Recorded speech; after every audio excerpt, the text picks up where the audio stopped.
Hi guys and girls, welcome back to Watch the Time. Thanks for tuning back in. Thanks for coming back to see me. I'm really pleased you've done so. I'm really pleased about to bring you another Praesidus. The first watch I featured from Praesidus was decent. So I didn't think it was amazing, if I'm honest. They reached out to me recently. They asked me would I feature another watch. At first, I agreed to a different watch. It looked pretty cool. Had like the canteen style crown. I'm sure you've seen it. If you haven't, hopefully I'll get it in the future. But this watch is really cool. It's called the Rexec. It's sort of like a vintage-inspired military watch. Praesidus do like their military-style watches. This one's got an automatic movement. I like the fact you've got a different few straps you can choose from. Got a Seiko NH36 inside, which is a known entity, which is good. It says it's got mineral crystal that's got a layer of sapphire. That's no good. I'd rather it had sapphire, but generally the crystal quality in terms of the clarity looks pretty decent. I've had it now on wrist for a couple of weeks. So I'm pretty well placed, pretty well versed in terms of what's good and bad, pants, Pukka, you know, the sort of stuff. I'll leave a link in the description, take you to the watch. They have got a lot of stuff on there now, so do have a little peruse. Hopefully by the time we get to the end of the video, you know if it's for you. Then yeah, there you go.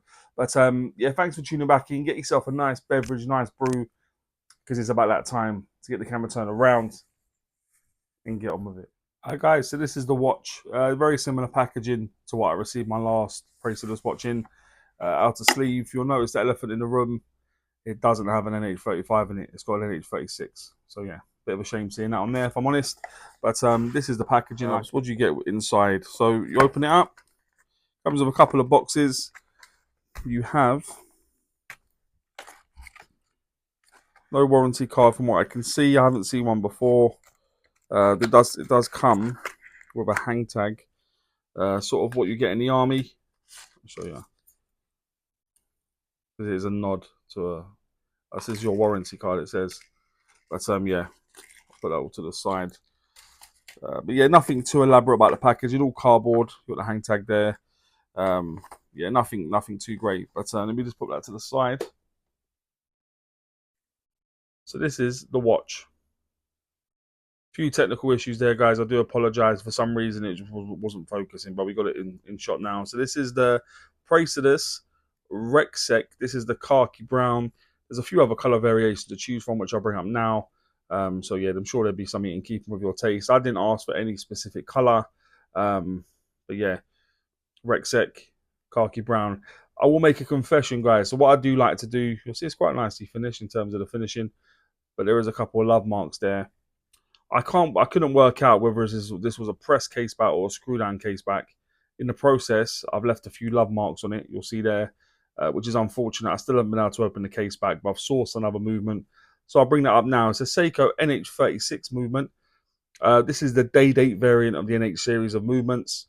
Rugged, reliable. You don't see this quite as much or anywhere near as much as the NH35, to be honest. But yeah, very similar, if not the same, in terms of everything else, apart from the fact it's got a day date rather than just a date. 24 joules, 21,600 beats per hour, 41 hour power reserve, rugged, reliable, and a good day date movement on an affordable watch. So yeah, running nicely, and we'll keep going and going like most of these NH movements do. So there we are.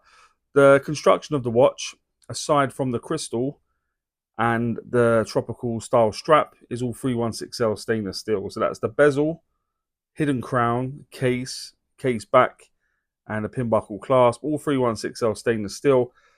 And you'll see in terms of the transitions is nice. Mixture of brushing and polishing on the case, which is cool.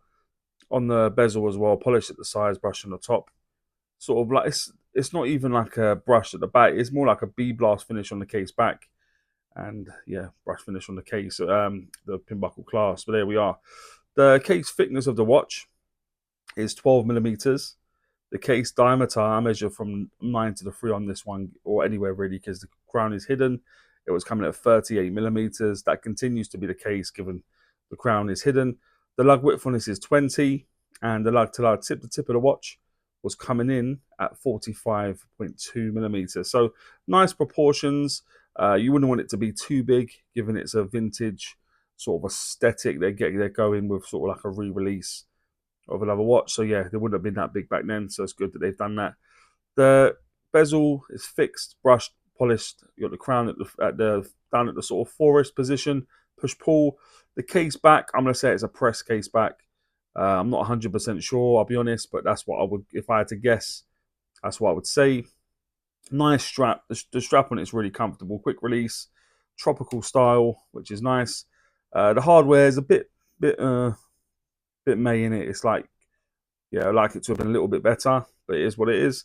The crystal covering the dial is said to be a mineral with a sapphire coating, but it doesn't show up as anything. It just still shows up as a mineral crystal. So it'd be nice to have seen sapphire, but yeah, they're not giving you that with this.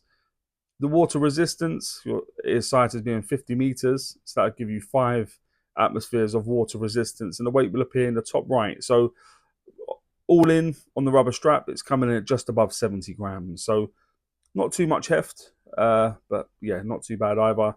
But let's have a look at the dial in a bit more detail. So you got a minute track going around the outer edge. You got the date situated at the 3 o'clock. You got the day date, as I mentioned. The thing that's a bit unusual with the day date, which they've done, is you have got it there, but when you slide through, it goes to sort of Chinese or probably Japanese, but they've taken it out completely. So it goes Thursday blank, Friday blank, and so on, which is I'll show you in a moment. But anyway, you got the brown dial. You've got applied buttons everywhere, in numerals, everywhere except for the 3 o'clock where the date is. But the rest of them go through the 1 to 12. Nicely done, really well loomed, and I'll show you that in a moment.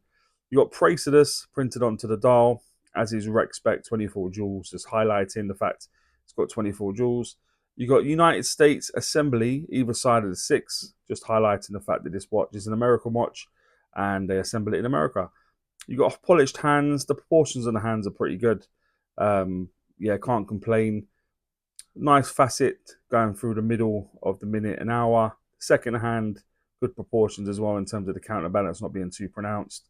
Like I said, they reach out kind of, maybe it could have been a mil longer, but that's just being picky because realistically the proportions are not a problem. Nice polished, as I said, against a sort of predominantly brushed backdrop of the watch. So a bit of contrast. One thing you do notice straight away about this watch is the numerals. It's quite pronounced. It reminds me a little bit of like a Tudor and stuff, pronounced numerals. And they've been applied on, which is nice, which you're going to be thinking, surely that means the loom on this is going to be triumphant. And without further ado, let's have a look. So the loom on the numerals is sensational. I'll be honest, it's very, very good. The loom on the hands, however, is completely forgettable. Like at first, you can tell there's a difference. The difference becomes vaster and vaster as we go through. This has only been like 3 minutes, guys, bearing in mind. But the second hands basically just become invisible, whereas the numerals are still okay. But such a contrast between the hands and indices. And I guess that's what happens when you get parts put together that are maybe not made for each other. There's a bit of a disparity in how good they are. But yeah, numerals are decent. Hands not good enough, if I'm being honest. But yeah, there we are. Seiko NH36 running inside. So let me see if I can take this out of these gloves on. So I'll move the crown a little bit to there. I'll try and do it to the first position now. And we try and scroll through it. So you'll see, there you go. Blank, Saturday, blank, Sunday, blank. Which is a bit strange. I can't say that I've ever seen that before. They normally just leave the Japanese writing in there, but they haven't done it. We'll see where it changes over. So let's scroll through. So starts changing over here.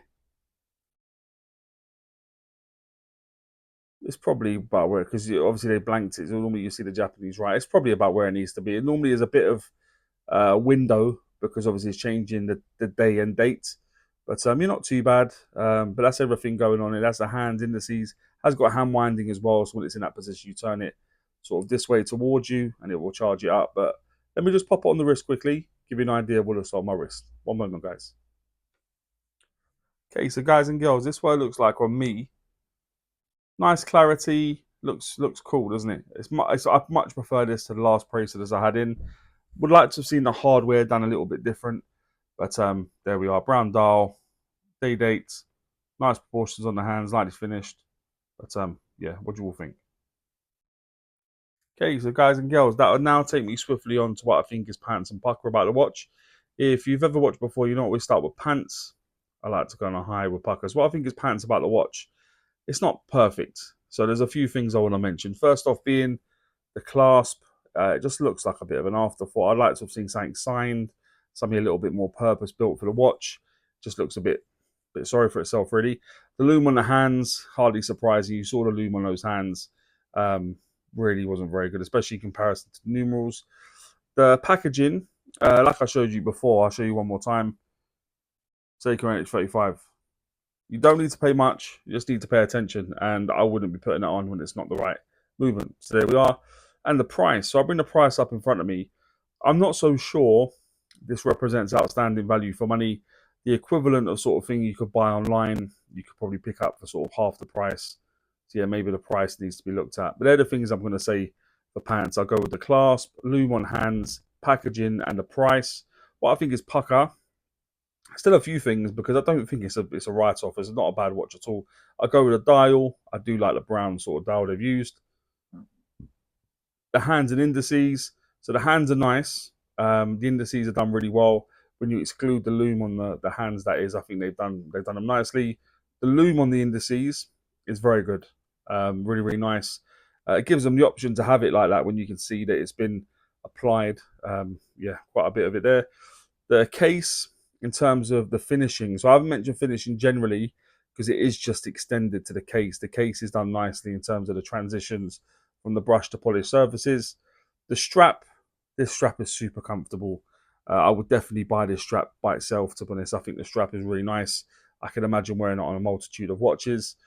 And the general look, I think it's really aesthetically pleasing. I like wearing it. I've enjoyed wearing it.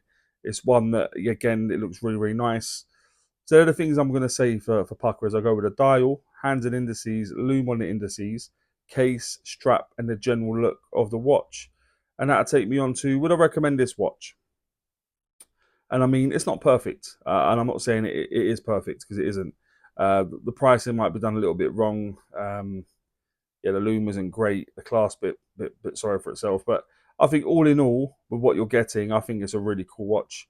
Nicely done. If they can adjust a couple of things, I think it's great. But even now, if you're looking for this sort of recreation of a watch, I think Praesidus I've got you covered really. So I think it's still a good offering, and I would recommend it.